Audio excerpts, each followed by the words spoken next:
નમસ્કાર મિત્રો, સ્વાગત છે તમારું અમારી યુટ્યુબ ચેનલમાં। તો આજે આપણે વાત કરીશું હોળી માતાના ઇતિહાસની। હોળી સાથે પૌરાણિક કથાઓ સંકળાયેલી છે।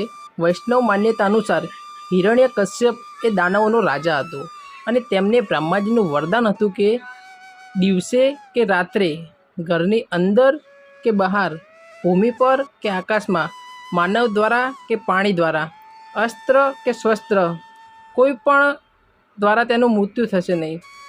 આ વરદાનને કારણે તે લગભગ અમર બની ગયો। તેને મારવો તે લગભગ અસંભવ થઈ ગયું। આથી તે અભિમાની અને અત્યાચારી બની ગયો તથા સ્વર્ગ અને પૃથ્વી પર બધે જ હાહાકાર મચાવી દીધો। તેમણે ઈશ્વરને પૂજવાનું પણ બંધ કરાવ્યું અને પોતાની પૂજા કરવાનું શરૂ કર્યું। આ દરમિયાન હિરણ્યકશ્યપ પોતાનો દીકરો પ્રહલાદ, જે ભગવાન વિષ્ણુનો ભક્ત હતો, તેને કેટલાક પ્રયત્નો તથા બીક બતાવી તેમને ઈશ્વર ભક્તિથી દૂર કરવા પ્રયત્નો કર્યા, પરંતુ પ્રહલાદ ડગ્યો નહીં અને પોતાની ભક્તિ ચાલુ રાખી। તેને પ્રહલાદને મારવા માટે કેટલા ઉપાય કર્યા, પરંતુ ઈશ્વરની કૃપાથી તે દરેકમાં નિષ્ફળ રહ્યા। અંતે પ્રહલાદને મારવાના ઉદ્દેશથી હિરણ્યકશ્યપે પ્રહલાદને પોતાની બહેન હોળિકાના ખોળામાં બેસી અગ્નિ પરીક્ષા આપવાનો આદેશ આપ્યો।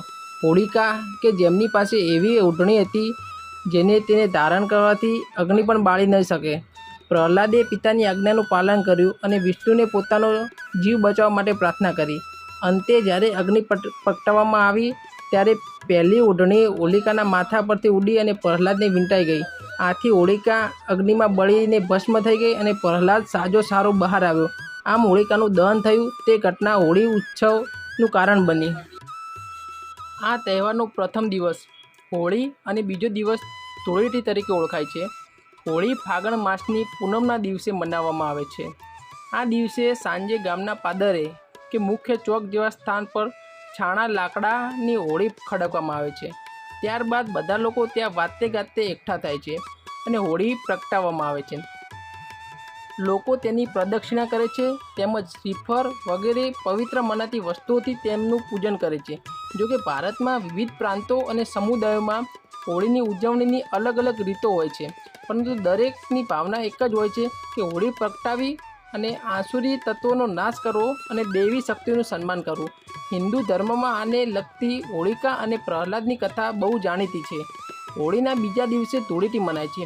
આ તહેવાર રંગોનો તહેવાર એટલે કહેવાય છે કે આ દિવસે સવારથી સૌ કોઈ નાના મોટા એકબીજા પર અબીલ, ગુલાલ તેમજ કેસુડાના રંગો છાંટી પોતાનો ઉત્સવ અને આનંદ વ્યક્ત કરે છે। તો મિત્રો, તમે પણ જો હોલિકા માતાને માનતા હોય તો અમારા આ યુટ્યુબ ચેનલને સબસ્ક્રાઈબ કરવાનું ના ભૂલશો।